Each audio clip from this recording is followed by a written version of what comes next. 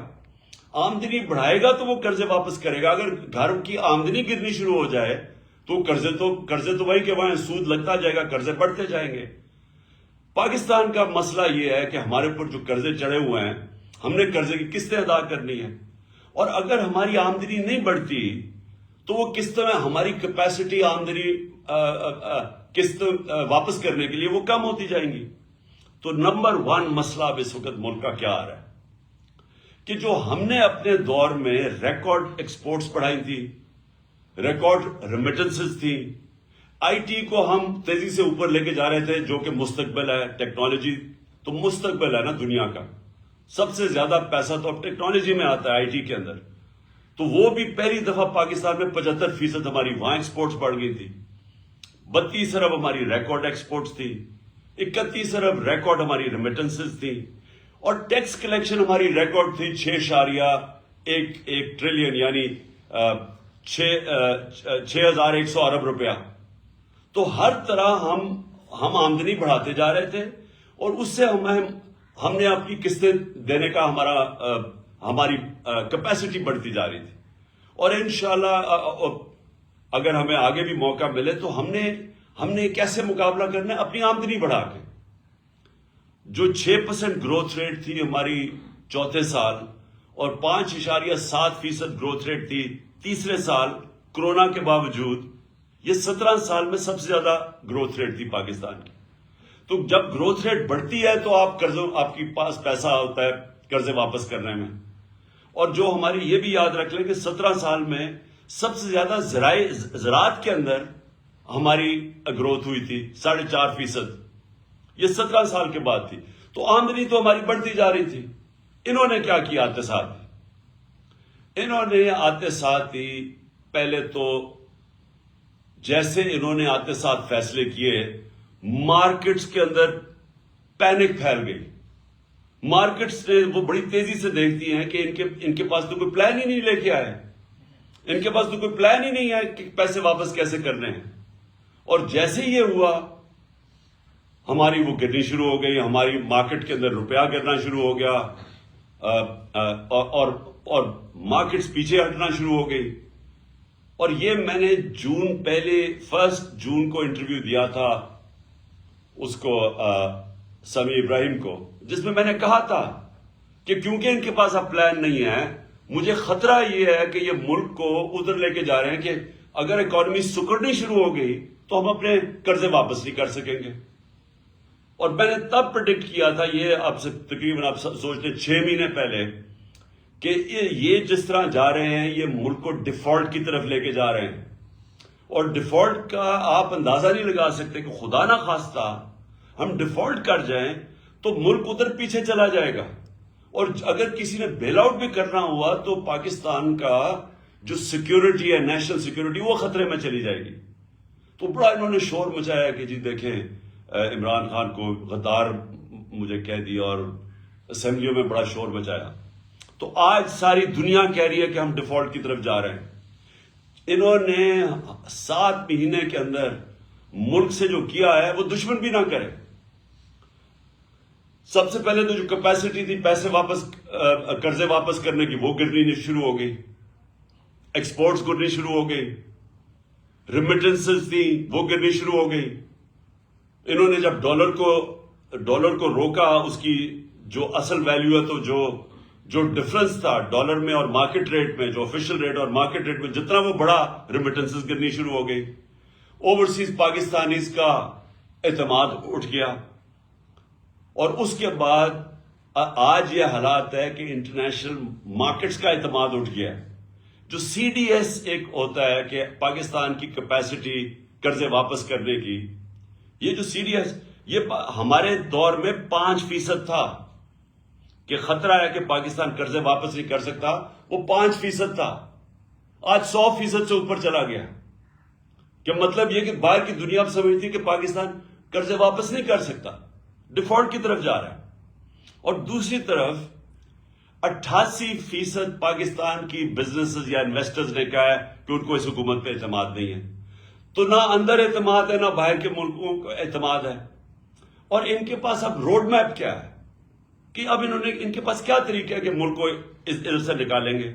کوئی road map نہیں ہے ان کے پاس. آج جو اسحاق ڈار نے آ کے شروع میں کہا میں موڈیز کو بھی ٹھیک کر دوں گا تو IMF کو بھی ٹھیک کر دوں گا، آج وہ چپ کر کے بیٹھ گیا ہے.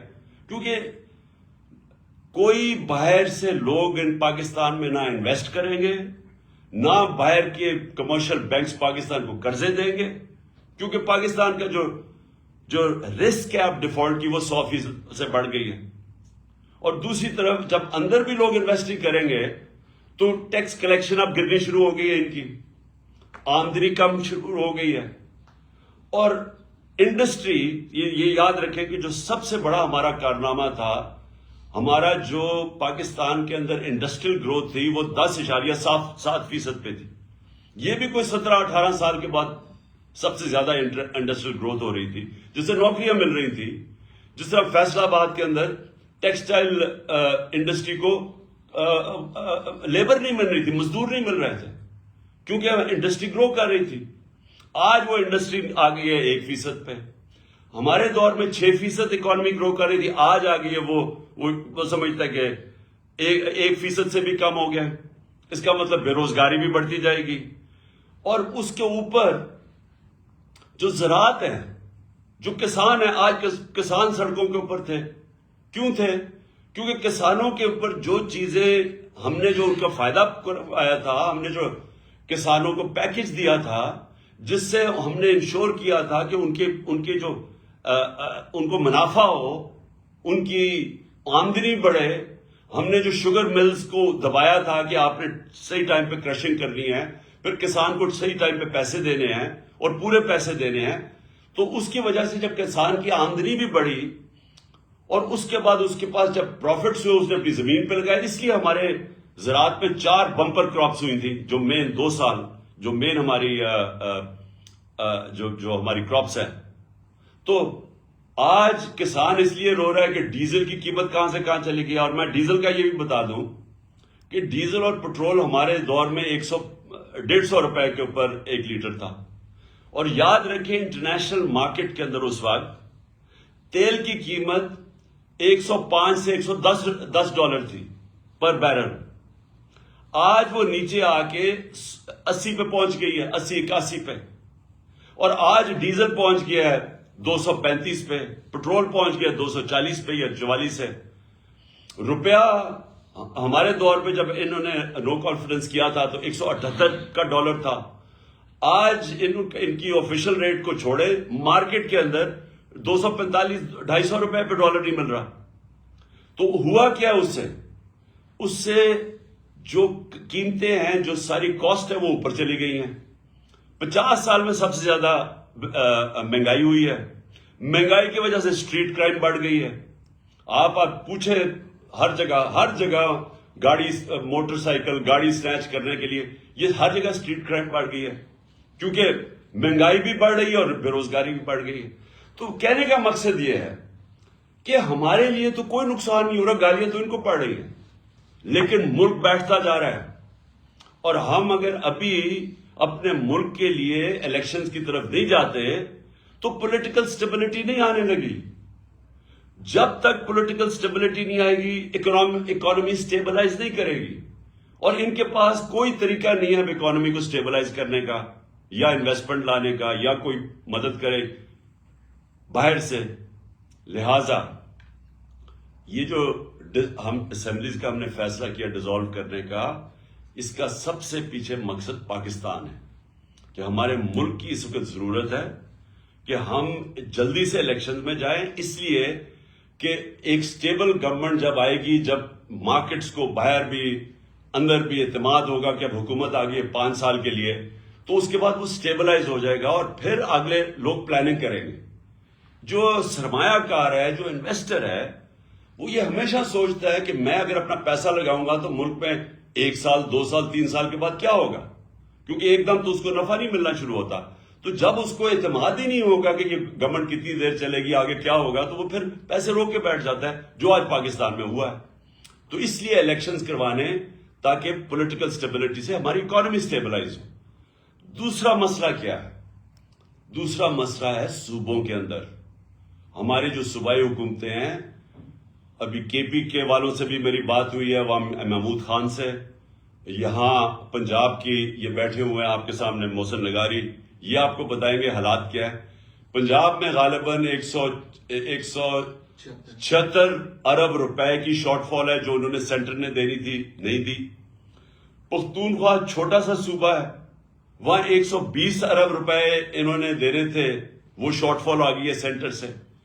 اور یہی آج گلگت بلتستان میں چلے جائیں تو وہاں کے چیف منسٹر کہہ رہے ہیں، آزاد کشمیر میں چلے جائیں تو وہاں کے پرائم منسٹر کہہ رہے ہیں کہ پیسے نہیں دے رہا سینٹر. میں نے سنا بلوچستان کے اندر بھی یہی مسئلہ ہے، وہ بھی کہہ رہے ہیں کہ ان کو جو سینٹر سے پیسے ملے وہ نہیں ملے. پختونخوا چھوٹا صوبہ ہے، وہاں بھی یہ مسئلہ آ گیا، وہ اپنے لوگوں کی سیلریز نہیں دے سکتے، پروجیکٹس رک گئے ہیں وہاں.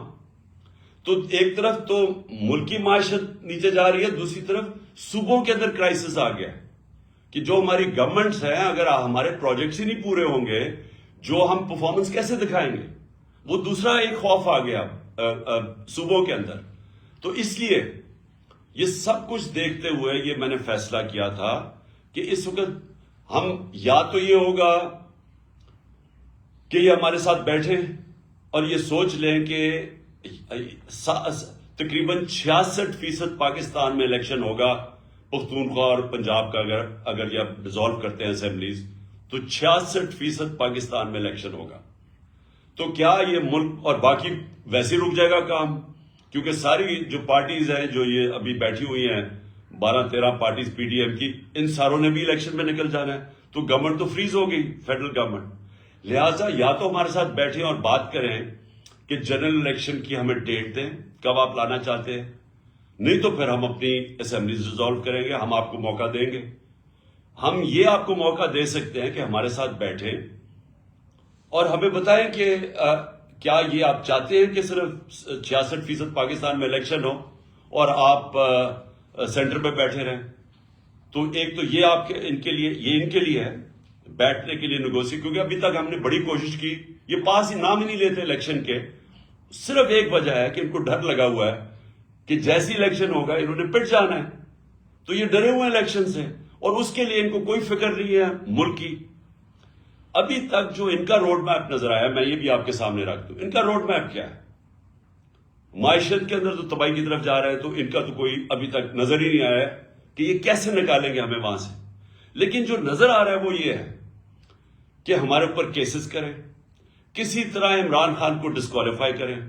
وہ آصف زرداری نے تو غالباً کہہ ہی دیا ہے، مجھے بھی بتایا گیا کہ وہ اس نے تو کہا ہے کہ عمران خان کو ڈسکوالیفائی کریں یا جیل میں ڈالیں. تو یہ ان کا بس ایک پلان ہے کہ کسی طرح وہ ڈسکوالیفائی کریں، جیل میں ڈالیں، پی ٹی آئی کے لوگوں کے اوپر کیسز کریں، ہراساں کریں. اس کے علاوہ تو مجھے ابھی تک کوئی روڈ میپ نظر ہی. اور دوسرا اپنے کیسز ختم کریں. اپنے کیسز کے اوپر یہ جو 1100 ارب روپے کا ڈاکہ مارا گیا اس ملک کے اوپر، انہوں نے قانون چینج کر کے نیب کے اسمبلی میں بیٹھ کے انہوں نے ساروں نے اپنے کیسز ختم کروا رہے ہیں. تو ان کا تو یہ روڈ میپ ہے کہ اپنی چوری کی کیسز ختم کی جائے اور کسی طرح ہمیں ڈسکوالیفائی کر کے راستے سے ہٹایا جائے، کیونکہ الیکشن ہی آپ لڑ نہیں سکتے. تو اس کے علاوہ تو ان کا کوئی روڈ میپ ہے ہی نہیں.